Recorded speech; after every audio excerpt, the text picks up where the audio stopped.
ನಮಸ್ಕಾರ, ಹೇಗಿದ್ದೀರಾ? ಏನು ಮಾಡ್ತಾ ಇದ್ದೀರಾ? ಎಲ್ಲರೂ ಆರಾಮಾಗಿದ್ದೀರಾ ಅಂತಲೇ ಭಾವಿಸ್ತೀನಿ. ಎಂಥ ಸಮಾಚಾರ? ಕಾಫಿ ಆಯ್ತಾ ಎಲ್ರದ್ದು? ನಾನಿವತ್ತು ಸಂಜೆಯಿಂದನೇ ನನ್ನ ವ್ಲಾಗ್ನ ಶುರು ಮಾಡ್ತಾ ಇದ್ದೀನಿ. ಮೊದಲಿಗೆ ಇವತ್ತು ಕಾಫಿ ಅಂತೂ ಕುಡಿಯೋದು ಬಿಟ್ಟಿದ್ದೀನಿ. ಹಾಗಾಗಿ ಗ್ರೀನ್ ಟೀ ಕುಡಿಯೋಣ ಅಂತ.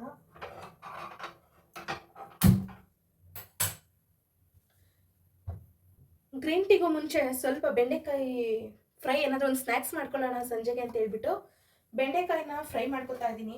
ಸೊ ಮೊದಲಿಗೆ ತವಾ ಇಟ್ಟಿದ್ದೀನಿ. ಆಲ್ರೆಡಿ ತವಾ ಹೀಟ್ ಆಗಿದ್ದೆ. ಈ ಥರ ಉದ್ದುದ್ದ ಎಲ್ಲ ಬೆಂಡೆಕಾಯಿ ಕಟ್ ಮಾಡ್ಕೊಂಡಿದ್ದೀನಲ್ಲ, ಇದನ್ನೆಲ್ಲ ಸ್ವಲ್ಪ ಫ್ರೈ ಮಾಡಿಕೊಂಡು ಒಂದು ಡಿಫ್ರೆಂಟ್ ಸ್ನ್ಯಾಕ್ಸ್ ಮಾಡ್ಕೊಳ್ಳೋಣ ಅಂತ ಹೇಳ್ಬಿಟ್ಟು. ಸೊ ತವಾ ಕಾದಿದೆ. ಈಗ ಇದಕ್ಕೆ ಬೆಂಡೆಕಾಯಿನ ಹಾಕೋತೀನಿ. ಬೆಂಡೆಕಾಯಿನ ನೋಡಿ ಈ ಥರ ಕಟ್ ಮಾಡ್ಕೊಂಡಿದ್ದೀನಿ. ಒಂದು ಬೆಂಡೆಕಾಯಿನ ಒಂದು 4ರಿಂದ 5 ಅಥವಾ 6 ಪೀಸ್ ಮಾಡ್ಕೊಂಡಿದ್ದೀನಿ.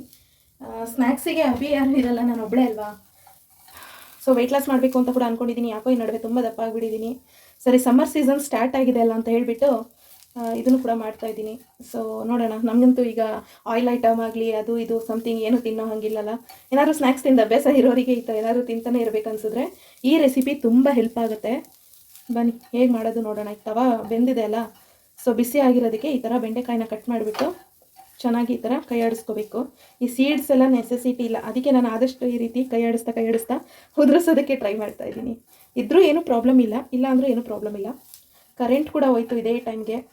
ಕತ್ತಲೆ ಏನು ಮಾಡೋದು ಕರೆಂಟಿಗೆ.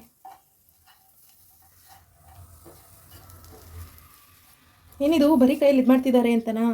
ಇಲ್ಲ, ಅಭ್ಯಾಸ ಇದೆ ನನಗೆ ಈ ಥರ ಕೈಯಲ್ಲಿ ಈ ಥರ ಬಿಸಿ ಮಾಡಿ ಈ ಥರ ಎಲ್ಲ. ಕೈಯಲ್ಲಿ ಏನು ಇಲ್ಲ ಅಂದ್ರೂ ಈ ಥರ ಬಿಸಿ ಮಾಡ್ಕೋತೀನಿ. ಹಿಂಗೆ ಕಾಳುಗಳನ್ನೂ ಅಷ್ಟೇ ಈ ಥರ ಮಾಡಿ ಅಭ್ಯಾಸ. ಬಟ್ ಒಂದು ಮಟ್ಟಕ್ಕೆ ಹೋದಾಗ ಅದು ಸುಟ್ಟು ಬಿಡುತ್ತೆ. ನೋಡಿ ಈಗ ಆಯಿತು. ಇನ್ನೊಂದು 5 ನಿಮಿಷ ಚೆನ್ನಾಗಿ ಫ್ರೈ ಆಗಲಿ. ಸೊ ನೋಡಿ ಈಗ ಒಂದು ಅದಕ್ಕೆ ಬೆಂದಿದೆ. ಆಲ್ಮೋಸ್ಟ್ ಈ ಸಿಪ್ಪೆ ಎಲ್ಲ ಸುಡ್ತಾ ಇದೆ ನೋಡಿ, ಬರ್ನ್ ಆಗ್ತಾ ಇದೆ. ಸೊ ಈ ಥರ ಆಗಿದೆ ಅಂದರೆ ಇದು ಒಂದು 70% ರೆಡಿ ಆಗಿದೆ ಅಂತ. ನೋಡಿ ಇಲ್ಲಿ ಈ ಥರ ಸಿಪ್ಪೆ ಎಲ್ಲ ಸುಡಕ್ಕೆ ಬಂದಿದೆ ಅಂದರೆ ಆಗಿದೆ ಅಂತ. ಸೊ ಈಗ ಇದನ್ನು ಲೋ ಫ್ಲೇಮಲ್ಲಿ ಇಟ್ಕೊಂಡು ಇದಕ್ಕೆ ರುಚಿಗೆ ತಕ್ಕಷ್ಟು ಉಪ್ಪು ಹಾಕೊಳ್ಳೋಣ ಫಸ್ಟು. ಸೊ ಉಪ್ಪು ಹಾಕಿದ ಮೇಲೆ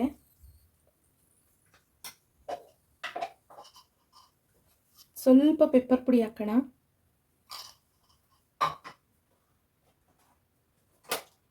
ಹಾಗೆ ಸ್ವಲ್ಪ ಕಾರ್ನ್ಫ್ಲೋರ್ ಹಾಕೋಣ.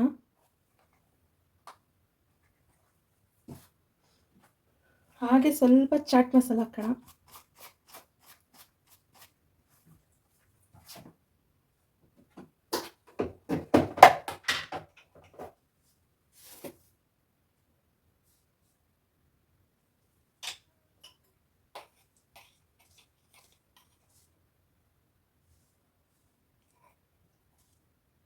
ಹಾಗೆ ಸ್ವಲ್ಪ ಶೇಂಗಾ ಪುಡಿ ಹಾಕೋಣ.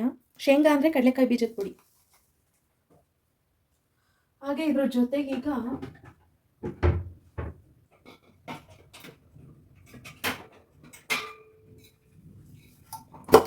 ವೆರಿ ಇಂಪಾರ್ಟೆಂಟ್ ನೋಟ್, ಇವಾಗ ಮೇನ್ ಇಂಗ್ರೀಡಿಯೆಂಟ್ ಹಾಕ್ತಾ ಇದ್ದೀವಿ, ತುಪ್ಪ ಹಾಕೋಣ.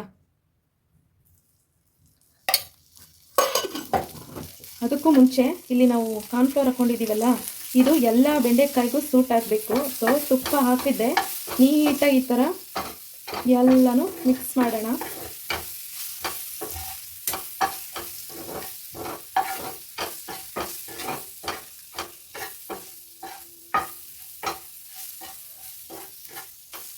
ಕರೆಂಟೇ ಹೊಟ್ಟೋಗ್ಬಿಟ್ಟಿದೆ. ಕರೆಂಟ್ ಇದ್ದಿದ್ರೆ ತುಂಬ ಚೆನ್ನಾಗಿತ್ತು. ನೋಡಿ ನಾವು ಲಾಗ್ ಮಾಡ್ತಾ ಇದ್ದೀವಿ ಅಂತ ಕರೆಂಟು ಹೋಗಬಾರ್ದಾ? ಹಿಂಗಾಗ್ಬಿಟ್ಟೆ, ನಾನು ಸ್ವಾರ್ಥಿ ಆಗಿಬಿಟ್ಟೆ, ನಾನು ಅನಿಕ. ಸೊ ಚೆನ್ನಾಗಿ ಇದನ್ನು ಲೋ ಫ್ಲೇಮಲ್ಲಿ ಈ ಥರ ಫ್ರೈ ಮಾಡ್ಕೊಳ್ಳೋಣ. ನೋಡಿ ಇವಾಗ ಚೆನ್ನಾಗಿ ಉಪ್ಪು ಖಾರ ಎಲ್ಲ ಹಿಡಿದು ಚೆನ್ನಾಗಿ ಫ್ರೈ ಆಗಿ ರೆಡಿಯಾಗಿದೆ. ಈಗ ಇದನ್ನು ಒಂದು ಪ್ಲೇಟಿಗೆ ಸರ್ವ್ ಮಾಡಿದ್ರೆ ಆಯಿತು. ನಾನಿಲ್ಲಿ ಆಯಿಲ್ನ ಯೂಸ್ ಮಾಡಿಲ್ಲ, ತುಪ್ಪ ಯೂಸ್ ಮಾಡಿದ್ದೀನಿ. ತುಪ್ಪನೂ ಕೂಡ ಜಾಸ್ತಿ ಯೂಸ್ ಮಾಡಿಲ್ಲ, ಒಂದು ಅರ್ಧ ಸ್ಪೂನಷ್ಟು ಯೂಸ್ ಮಾಡಿದ್ದೀನಿ. ಅದು ಕೂಡ ಜಾಸ್ತಿನೇ ಆಯಿತು ಹೇಳಬೇಕು ಅಂದರೆ. ಸೊ ಈ ಥರ ಒಂದು ಫ್ರೈನ ಮಾಡ್ಕೊಂಡು ತಿಂದರೆ ತೂಕನೂ ಜಾಸ್ತಿ ಆಗಲ್ಲ. ಹಾಗೆ ನಮಗೆ ಏನಾದರೂ ಸ್ಪೈಸಿ ಸ್ನ್ಯಾಕ್ಸ್ ತಿನ್ನಬೇಕು, ಚಿಪ್ಸ್ ತಿನ್ನಬೇಕು, ಆಯಿಲಿ ಫುಡ್ ಇರೋಂಥದ್ದು ಎಲ್ಲ ನಾವೇನು ಇಷ್ಟಪಡ್ತೀವಲ್ಲ ಆ ಥರದ್ದೆಲ್ಲ ತಿನ್ನಬೇಕು ಅನಿಸಿದಾಗ ಈ ಥರ ಒಂದು ಡಿಶ್ನ ಮಾಡ್ಕೊಂಡು ತಿಂದರೆ ಆ ಎಲ್ಲ ಕ್ರೇವಿಂಗ್ಸು ಕಡಿಮೆ ಆಗುತ್ತೆ. ಸೊ ಈಗ ನಾನು ಟೀ ಕುಡಿಯೋ ಟೈಮ್ ಆಯಿತು, ಕರೆಂಟ್ ಬೇರೆ ಇಲ್ಲ. ಸೊ ಇದೇ ಟೈಮ್ಗೆ ಇದು ರೆಡಿ ಆಯಿತು. ಆಫ್ ಮಾಡೋಣ.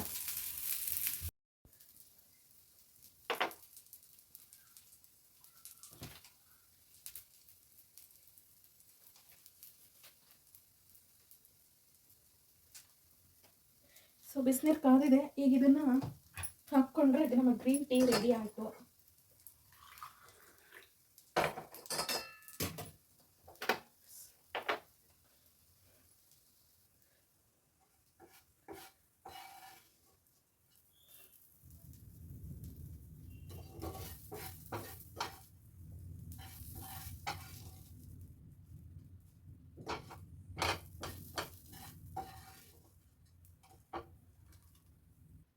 ಸೊ ಫೈನಲಿ ಬೆಂಡೆಕಾಯಿ ಫ್ರೈ ರೆಡಿ ಆಯಿತು. ಈಗ ಇದ್ರ ಜೊತೆ ಒಂದು ಗ್ರೀನ್ ಟೀ ಹಾಕ್ಕೊಂಡು ಕುಡಿದ್ರೆ ಮುಗೀತು. ಇದೇ ನನ್ನ ಇವಾಗಿನ ಸಂಜೆ routine. So finally green tea ಕುಡಿದು ಎಲ್ಲ ತಿಂದು ಬಂದೆ. ಕತ್ಲೆ ಅಲ್ವಾ, ಕುಕ್ ಮಾಡೋಕ್ಕೆ ಬೆಳಕು ಬೇಕು ಅಂತ ಹೇಳ್ಬಿಟ್ಟು ಕ್ಯಾಂಡಲ್ ಹಚ್ಕೋತಾ ಇದ್ದೆ. ಬಟ್ ಕ್ಯಾಂಡಲ್ ಅಂತೂ ಹತ್ತುತ್ತಾನೆ ಇರಲಿಲ್ಲ. ಒಂದು ಹತ್ಕೊಂತು ಇನ್ನೊಂದು ಯಾಕೋ ಸ್ಲೋವಾಗಿ ಉರಿತಾ ಇತ್ತು. ಸರಿ ಅಂದ್ಕೊಂಡೆ, ಬಟ್ ಫ್ಲ್ಯಾಶ್ ಲೈಟ್ ಆನ್ ಮಾಡಿರೋದಕ್ಕೆ ಎಷ್ಟು ಬೆಳಕಿತ್ತು. ಕ್ಯಾಮ್ರಾ ಹೇಗೋ ವಿಡಿಯೋ ಮಾಡ್ತಿದ್ದೀನಲ್ಲ, ಆನ್ ಇದ್ದೇ ಇತ್ತು ಫ್ಲ್ಯಾಶ್ ಲೈಟು. ಸಪೋಸ್ ಆಫ್ ಮಾಡಿದ್ದಿದ್ರೆ ಏನೂ ಬೆಳಕಿರ್ತಿರಲಿಲ್ಲ. ಅಷ್ಟು ಡಲ್ಲಾಗಿ ಅನ್ನಿಸ್ತಾ ಇತ್ತು. ಅದನ್ನು ಕೂಡ ನಾನು ಒಂದು ಸರಿ ಚೆಕ್ ಮಾಡಿಕೊಂಡೆ. ಯಾಕಂದರೆ ಬೆಂಗಳೂರಲ್ಲಿ ಮಳೆ ಬರ್ತಾಯಿದೆ 2 days 3 days ಇಷ್ಟೊಂದು ಮಳೆ ಯಾಕೆ ಬರ್ತಾಯಿದೆ ಗೊತ್ತಿಲ್ಲ. ಇವತ್ತಂತೂ ಫುಲ್ಲು ಮಳೆ, ಸಿಕ್ಕಾಪಟ್ಟೆ ಮಳೆ ಬರ್ತಾಯಿದೆ. ಇಷ್ಟೊಂದು ಮಳೆ ಏನಕ್ಕೋ ಏನೋ ನನಗಂತೂ ಗೊತ್ತಿಲ್ಲ. ಫ್ಲ್ಯಾಶ್ ಲೈಟ್ ಇರೋದೇ ಒಂಥರ ಲೈಟ್ ಥರ ಇದೆ. ಆಫ್ ಮಾಡಿಬಿಟ್ರೆ ಇಷ್ಟೇ. ಯಪ್ಪ ದೇವ್ರೆ. ಇನ್ನು ವೆಜಿಟೇಬಲ್ಸ್ ಎಲ್ಲ ಕಟ್ ಮಾಡ್ಕೊಳ್ಳೋಣ ಅಂತ ಹೇಳಿಬಿಟ್ಟು ಇವತ್ತು ಸ್ವಲ್ಪ ಮೆಂತ್ಯ ಸೊಪ್ಪು ಜಾಸ್ತಿ ಇತ್ತು ಅಂತ ಮೆಂತಿ ಕರಿ ಮಾಡೋಣ ಅಂದ್ಕೊಂಡೆ. ಅದ್ರ ಜೊತೆಗೆ ಪನ್ನೀರ್ ಕೂಡ ಇತ್ತು ಅಂತ ಪನ್ನೀರ್ನ ಯೂಸ್ ಮಾಡಿ ಚಪಾತಿಗೆ ಒಂದು ಡಿಶ್ ಮಾಡ್ತಾಯಿದ್ದೀನಿ. ಏನಾದರೂ ಡಿಫ್ರೆಂಟಾಗಿ ಟ್ರೈ ಮಾಡಬೇಕಲ್ವಾ, ಸೊ ಪನ್ನೀರ್ ಮೆಂತಿ ಕರಿ ಮಾಡ್ತಾಯಿದ್ದೀನಿ. ಹಾಗೆ ಬೆಂಡೆಕಾಯಿ ಇತ್ತು, ಅದನ್ನು ಕೂಡ ಸ್ವಲ್ಪ ಫ್ರೈ ಮಾಡೋಣ ಅಂತೇಳಿ ಅದನ್ನು ಮಾಡ್ತಾಯಿದ್ದೀನಿ ಸುಮ್ಮನೆ ಸೈಡ್ ಡಿಶ್ಶಿಗೆ. ಈಗಾಗಲೇ ಒಂದು ಈವ್ನಿಂಗ್ ಸ್ನ್ಯಾಕ್ಸಲ್ಲಿ ತೋರಿಸಿದ್ದೀನಿ, ಅದನ್ನು ಬಿಟ್ಟು ಒಂದು ಸೈಡ್ ಡಿಶ್ ಮಾಡೋಣ ಅಂತ. ಹಾಗೆ ಸ್ವಲ್ಪ ಪಾಲಕ್ ಸೊಪ್ಪು ಇತ್ತು, ಅದನ್ನು ಕೂಡ ಚೆನ್ನಾಗಿ ವಾಶ್ ಮಾಡಿ ಅದನ್ನು ಕೂಡ ಫ್ರೈಗೆ ಯೂಸ್ ಮಾಡ್ಕೋತೀನಿ. ಏನಾದರೂ ಡಿಫ್ರೆಂಟಾಗಿ ಮಾಡೋದಂದರೆ ನನಗೆ ತುಂಬ ಇಷ್ಟ. ಮಾಡ್ತಾ ಇರಬೇಕು ಅವಾಗವಾಗ ಈ ಥರ ಸೈಡ್ ಡಿಶ್ಗಳನ್ನೆಲ್ಲ. ಸುಮಾರಷ್ಟು ತರಕಾರಿಗಳನ್ನ ಯೂಸ್ ಮಾಡಿ ಸಲಾಡ್ ಮಾಡೋದು ಈ ಥರ ಎಲ್ಲ ಅಂದರೆ ನನಗೆ ತುಂಬಾ ಇಂಟ್ರೆಸ್ಟ್ ಜಾಸ್ತಿ ಅಂತಲೇ ಹೇಳ್ಬೋದು. ಸ್ವಲ್ಪ ಪನ್ನೀರ್ ಇದೆ, ಬ್ರೊಕೋಲಿ ಇದೆ, ಹಾಗೆ ಪಾಲಕ್ ಸೊಪ್ಪಿದೆ, ಅದು 3 ಯೂಸ್ ಮಾಡಿ ಒಂದು ಪೆಪ್ಪರ್ ಫ್ರೈ ಸಲಾಡ್ ಮಾಡ್ಕೋತೀನಿ ಚಪಾತಿ ಜೊತೆಗೆ ತಿನ್ನೋಕ್ಕೆ ಅಂತ ಹೇಳಿ. ಇದೆಲ್ಲ ಕಟ್ ಮಾಡಿಕೊಂಡು ನೀಟಾಗಿ ವಾಶ್ ಮಾಡಿ ಕಟ್ ಮಾಡಿಕೊಂಡು ಮತ್ತು ಯಾವ ಥರ ಇದನ್ನು ಸಲಾಡ್ ಮಾಡ್ಕೊಳ್ಳೋದು ಅಂತ ಹೇಳ್ತೀನಿ. ಆದರೆ ಈ salad recipe Anika Abhishek cooking and logs ಚಾನಲಲ್ಲಿ ಬರುತ್ತೆ. ಅನಿಕಾ ಲಾಗ್ಸ್ ಕನ್ನಡದಲ್ಲಿ ಬರಲ್ಲ, Anika Abhishek cooking and logs ಕನ್ನಡದಲ್ಲಿ ಈ ರೆಸಿಪಿ ಬರುತ್ತೆ. ದಯವಿಟ್ಟು ಚೆಕ್ ಮಾಡಿ. ಹಾಗೆ ಚಾನಲ್ಗಿನ್ನೂ ಸಬ್ಸ್ಕ್ರೈಬ್ ಆಗಿಲ್ಲ ಅಂದರೆ ಪ್ಲೀಸ್ ಸಬ್ಸ್ಕ್ರೈಬ್ ಆಗಿ. ಆದಷ್ಟು ಲೈಕ್ಸು ಮತ್ತು ಹಾಗೆ ವಿಡಿಯೋ ಇಷ್ಟ ಆಯಿತು ಅಂದ್ರೇ ಲೈಕ್ಸ್ ಕೊಡಿ. ನಿಮ್ಮ ಅನಿಸಿಕೆ ಅಭಿಪ್ರಾಯ ಏನೇ ಇರಲಿ, ಅದು ಚೆನ್ನಾಗಿದೆ ಅಥವಾ ಚೆನ್ನಾಗಿಲ್ಲ, ಅದ್ರ ಬಗ್ಗೆ ಏನೇ ಅಭಿಪ್ರಾಯ ಬಂದರೂ ಖಂಡಿತ ಅದನ್ನು ಕಮೆಂಟ್ ಬಾಕ್ಸಲ್ಲಿ ತಿಳಿಸಿ, ಓಕೆನಾ. ಸೊ ನಿಮ್ಮ ಒಂದು ಒಪಿನಿಯನ್ನು ನಂಗೆ ತುಂಬಾ ಇಂಪಾರ್ಟೆಂಟು. ಇದ್ರ ಜೊತೆಗೆ ನೀವು ಸಬ್ಸ್ಕ್ರೈಬ್ ಆದರೆ ಬೆಲ್ ಒತ್ತಿ ನೋಟಿಫಿಕೇಷನ್ ಆನ್ ಮಾಡ್ಕೊಳ್ಳಿ. ಆಲ್ ನೋಟಿಫಿಕೇಷನ್ ಆನ್ ಮಾಡಿಕೊಂಡ್ರೆ ನಾನು ಯಾವಾಗಲೇ ವಿಡಿಯೋ ಅಪ್ಲೋಡ್ ಮಾಡಿದ್ರು ನಿಮ್ಗೆ ಇಮಿಡಿಯೇಟಾಗಿ ಅದು ನೋಟಿಫಿಕೇಷನ್ ಬರುತ್ತೆ, ನೀವು ಟ್ರೈ ಮಾಡ್ಬೋದು. ಸೊ ಮೆಂತ್ಯ ಸೊಪ್ಪಿಂದು ಪಲ್ಯ ಮಾಡಿಬಿಡೋಣ. ಕರೆಂಟ್ ಇಲ್ಲದೆ ಇದ್ರೆ ಕತ್ಲಲ್ಲಿ ಕರಡಿಗೆ ಜಾಮೂನು ಕೊಡ್ಸೋಕ್ಕೆ ಅಂತ ಕತ್ಲಲ್ಲಿ ಅಡುಗೆ ಮಾಡ್ತಾಯಿದ್ದೀನಿ. ಹೂ ಸ್ಟಾಪ್ಡ್ ಯು? ನಿಮ್ಮನ್ನು ತಡೆದಿರುವವರು ಯಾರು? ನೀವು ನೋಡಿ ಎಂಥ ಖರಾಬ್ ಟೈಮ್ ಬಂದಿದೆ ನಮಗೆ ಕರೆಂಟ್ ಇಲ್ದಿರ. ಸೊ ಪಾತ್ರೆ ಎಲ್ಲ ಬಿಸಿ ಆದಮೇಲೆ ಆಯಿಲು ತಕ್ಕ ಮಟ್ಟಿಗೆ 1-2 ಸ್ಪೂನ್ ಒಗ್ಗರಣೆಗಾದರೆ ಸಾಕು. ಈರುಳ್ಳಿ ಎಲ್ಲ ಫ್ರೈ ಆಗೋದಕ್ಕೆ ಜಾಸ್ತಿ ಏನು ಬೇಡ. ಜಾಸ್ತಿ ಆಯಿಲ್ ಬೇಕು ಅನ್ನೋ ಜಾಸ್ತಿ ಹಾಕ್ಕೊಳ್ಳಿ. ಎಣ್ಣೆ ಕಾದಿದೆ, ಸಾಸಿವೆ ಹಾಕ್ಕೊಳ್ಳೋಣ. ಸಾಸಿವೆಯಿಂದ ಜೀರಿಗೆ ಹಾಕ್ಕೊಳ್ಳೋಣ.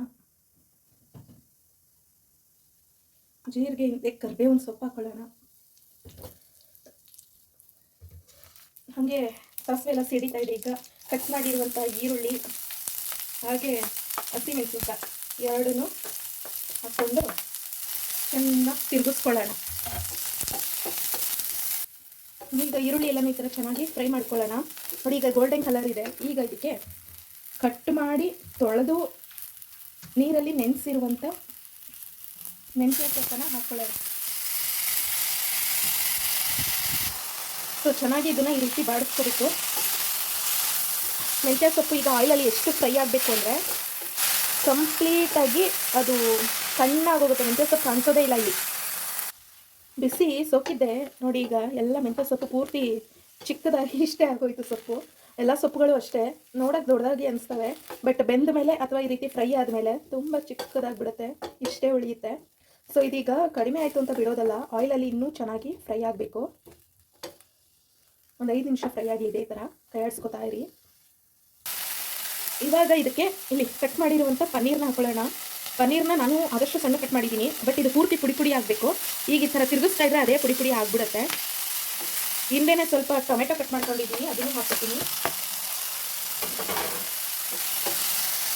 ಚೆನ್ನಾಗಿ ತಿರುಗಿಸ್ಕೋಬೇಕು. ಆದರೆ ಲೋ ಫ್ಲೇಮಲ್ಲೇ ಇರಲಿ, ತಳ ಹಿಡಿಬಾರ್ದು. ನೋಡಿ ಈ ಥರ ಚೆನ್ನಾಗಿ ತಿರುಗಿಸ್ಕೋಬೇಕು. ಇರುವಂಥ ಎಣ್ಣೆ ಎಲ್ಲನೂ ಹೀರ್ಕೊಂಡಿರುತ್ತೆ. ಸೊ ತಿರುಗಿಸ್ಕೊತಾನೆ ಇರಬೇಕು, ಲೋ ಫ್ಲೇಮಲ್ಲೇ ಇರಬೇಕು. ಈಗ ಇದಕ್ಕೆ ಒಂದು ಚಿಕ್ಕ ಗ್ಲಾಸ್ ಅಷ್ಟು ನೀರು ಸೇರಿಸ್ಕೊಳ್ಳೋಣ. ಜಾಸ್ತಿ ಬೇಡ, ಒಂದು ಸಣ್ಣ ಗ್ಲಾಸ್ ಅಷ್ಟು.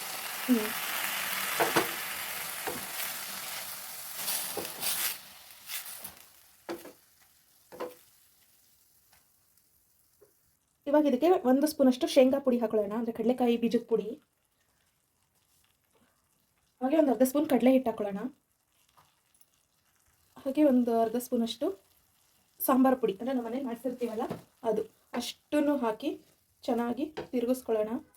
ಖಾರ ಜಾಸ್ತಿ ಬೇಕು ಅಂದರೆ ಅಚ್ಚಕಾರದ ಪುಡಿ ಹಾಕ್ಕೊಳ್ಳಿ, ಬಟ್ ನಾನು ಇಲ್ಲಿ ಯಾವುದೇ ಥರ ಖಾರ ಬೇಡ, ನನಗೆ ಹಸಿಮೆಣ್ಸಿನ್ಕಾಯಿನೇ ಖಾರ ಇದೆ, ಜಾಸ್ತಿನೇ ಹಾಕ್ಕೊಂಡಿದ್ದೀನಿ ಹಸಿಮೆಣ್ಸಿನ್ಕಾಯಿ, ಹಾಗಾಗಿ ಖಾರ ಬೇಡ ಅಂತೇಳಿ ಇಷ್ಟಕ್ಕೆ ಸಾಕು ನನಗೆ.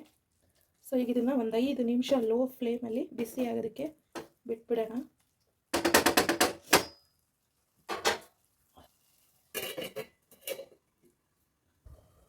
ಐದು ನಿಮಿಷ ಆಗೈತೆ, ನೋಡೋಣ. ವಾವ್, ರುಚಿ ಅಂತೂ ಎಷ್ಟು ಹೇಳೋಕ್ಕಾಗ್ತಾ ಇಲ್ಲ ನನಗೆ, ಆ ಸ್ಮೆಲ್ ಅಷ್ಟು ಚೆನ್ನಾಗಿ ಬರ್ತೈತೆ. ಈಗ ಇದಕ್ಕೆ ರುಚಿಗೆ ತಕ್ಕಷ್ಟು ಉಪ್ಪು ಹಾಕೋಣ.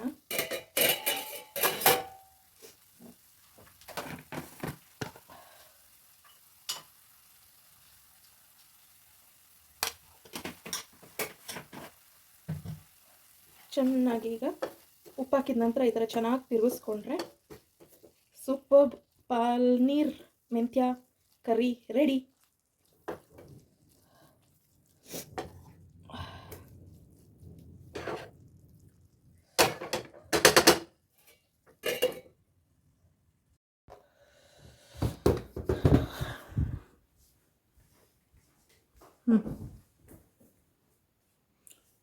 So sweet. ಏನು ಇವತ್ತು ಡೆಲಿಷಿಯಸ್ ಆಗಿ ಕಾಣಿಸ್ತಿದೆ. ದಿನ ನಿಮಗೆ ಡೆಲಿಷಿಯಸ್ ಆಗಿ ಕೊಡಲ್ಲ, ಇವತ್ತು ತುಂಬ ಎಕ್ಸ್ಟ್ರಾ ಡೆಲಿಷಿಯಸ್ ಆಗಿ ಕಾಣಿಸ್ತಿದೆ. ಏನೋ ಸ್ಪೆಷಲ್ ಡಿಶ್ ಮಾಡಿದ್ದೀರಾ. ಲಾಟ್ ಆಫ್ ಕಾಪ್ಸ್ ಇದೆ.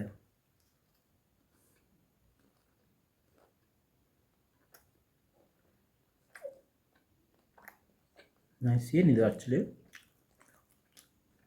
ಮೆಂತ್ಯ ಸೊಪ್ಪು ಮತ್ತು paneer mix. Okay, nice. Thanks for beautiful salad. So finally ಇದಾಗಿತ್ತು ನಮ್ಮ ಊಟ. ಹಾಗೆ ಊಟ ಎಲ್ಲ ಮುಗಿಸ್ಕೊಂಡು ವಾಕ್ ಮಾಡಿ ಈ ನೈಟ್ನ ಇಲ್ಲಿಗೆ ಎಂಡ್ ಮಾಡಿದ್ವಿ. ಹಾಗೆ ಈ ವ್ಲಾಗ್ ಕೂಡ ಇಲ್ಲಿಗೆ ಎಂಡ್ ಮಾಡ್ತೀನಿ. ಮತ್ತೊಂದು ಹೊಸ ವ್ಲಾಗಲ್ಲಿ ಸಿಗ್ತೀನಿ. ಅಲ್ಲಿವರೆಗೂ ಟೇಕ್ ಕೇರ್, ಬಾಯ್.